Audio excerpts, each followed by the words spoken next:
اللون الأحمر دي مشكلة بتقابل معظم الناس اللي بتشتغل في تزيين الكيك. عشان أحصل على كريم شانتيه باللون الأحمر، الموضوع ده مش سهل.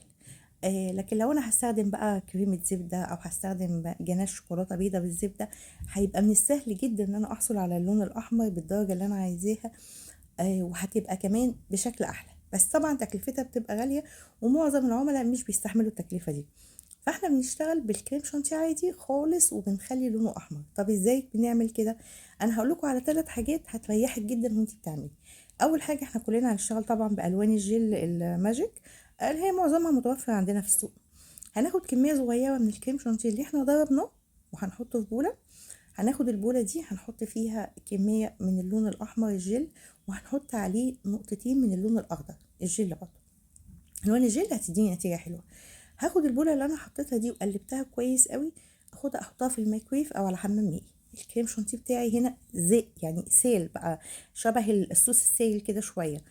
وانا عايزه اجلس بيه من بره، مفيش اي مشكله. الحركه دي بتخلي اللون يتجانس ويتشبع مع بعضه كده في الكريم شانتيه، وبيبان كمان درجه الاحمر بتاعته. ما وصلتش للدرجه اللي انا عايزاها، هكمل تاني ان انا احط لون احمر، ولو حسيت ان انا عايزه اغمق اكتر هبتدي احط لون اخضر.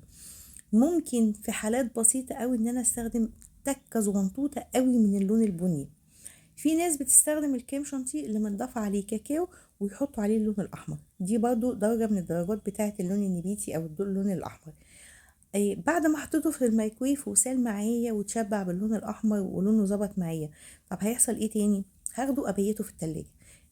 الحركة دي هي كمان هتخلي التخمير بتاع اللون الأحمر يزيد، والكريم شانتيه بتاعك هيتشبع أكتر ولونه هيبقى أحمر أكتر، وهتحس إن هو باين، ما بقاش اللون البينك الأولاني اللي كنت بتفضي الإزازة كلها وبيفضل اللون فاتح كده وغريب. الحركتين دول هما وفروا لي ان انا حصلت على لون احمر، وحصلت على كريم شانتيه ناعم. يعني لما بضربه بالمعلقه ضربتين 3 وابتدي اخد منه كميه صغيره قوي على تورته اوريدي انا جلستها زي ما انتم شايفين كده باللون الابيض، واديتها طبقه ولميت كل الفتافيت اللي كانت فيها وخلاص الديزاين بتاعها متساوي. ابتديت في الاخر بس احط طبقه بسيطه قوي من الكريم شانتيه اللي انا عملته باللون الاحمر، وكمان بقى ناعم معايا ان انا اقدر ان انا افرده، ما يعملش فقاقيع او ان هو اضطر اشيل طبقه واحط طبقه تاني، او ان انا ساعتها بقى الطبقه البيضاء اللي من تحت تبان وتبوظ. لا، فكره ان هو سيل واتجمد ورجع اتضرب بالسبوتلا او بالمعلقه ضربتين 3، دي خلت القوام بتاعه ناعم وسهل جدا انه يتفرد على الطبقه الخارجيه للتورته. يعني انا هنا حصلت على 3 ميزات. الميزه الاولى ان انا ما استخدمتش لون احمر كتير قوي، ان انا وصلت لدرجه اللون الاحمر الغامق بالخلط مع اللون الاخضر، ومع التسييح في الميكرويف، ومع ان انا بيته في التلاجة فاتخمر، ومع ان انا حصلت في الاخر على كريم شانتيه ناعم اقدر ان انا اجلس بيه من بره بسهوله، وفي نفس الوقت ان انا ما خدتش كميه كبيره قوي اقعد اجلس بيها. لا، هما معلقتين 3 كفوني للتجليس الخارجي زي ما انتم شايفين كده.